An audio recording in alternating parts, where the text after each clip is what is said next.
भारत में star plus पे सबसे ज्यादा सीरियल दिखाने वाली एक लड़की है जिसका नाम है एकता कपूर। उसके सबसे ज्यादा सीरियल आते हैं।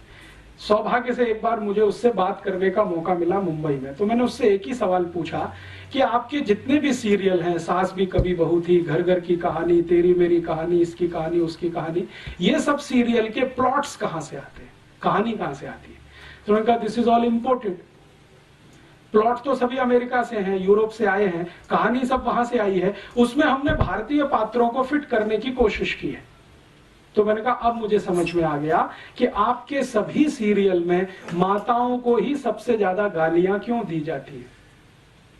सास भी कभी बहू थी, आप अगर इस सीरियल को ध्यान से देखें तो इस सीरियल की सभी स्त्री पात्र या माताएं पात्र सबसे ज्यादा दुर्भावना का शिकार है।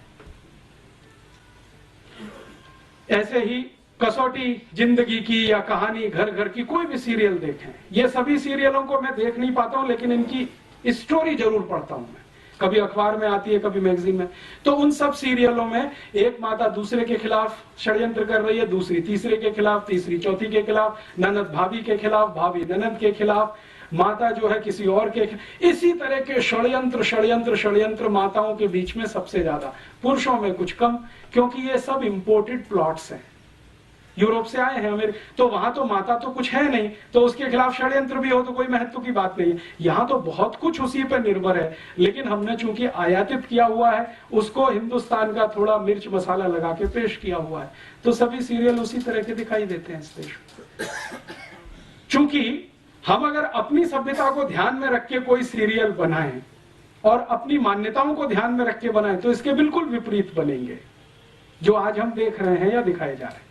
अच्छा, मैंने जब इनको कहा कि एकता कपूर को कि आप कोई भारतीय मान्यताओं के आधार पर भी, तो उनका आप प्लॉट बना के दे दीजिए, हमारी दिमाग में तो आता नहीं है, क्योंकि हमने तो जो पढ़ा लिखा है वो सब कुछ इसी तरह का है, मॉडर्निज्म का, यूरोपियनिज्म का, अमेरिकनिज्म। एकता कपूर यूरोप में पढ़ के आई है, थोड़े दिन अमेरिका में रह के आई है, तो वो कहती है कि ज्यादा कुछ हम जो देखते रहे वो यहाँ पे बनाते रहे।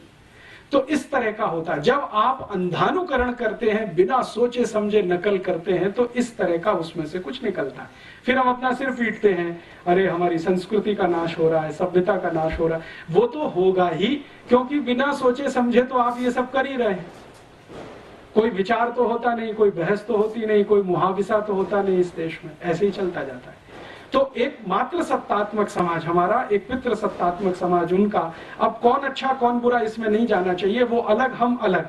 अब अलग अलग मान्यता और सभ्यता के लोग अलग अलग मान्यता और सभ्यता के ही कार्य करेंगे, तभी कुछ अच्छा होगा, नहीं तो उसमें से कुछ खराब ही निकलेगा। घालमेल करेंगे, फ्यूजन करेंगे तो खिचड़ी बनेगा।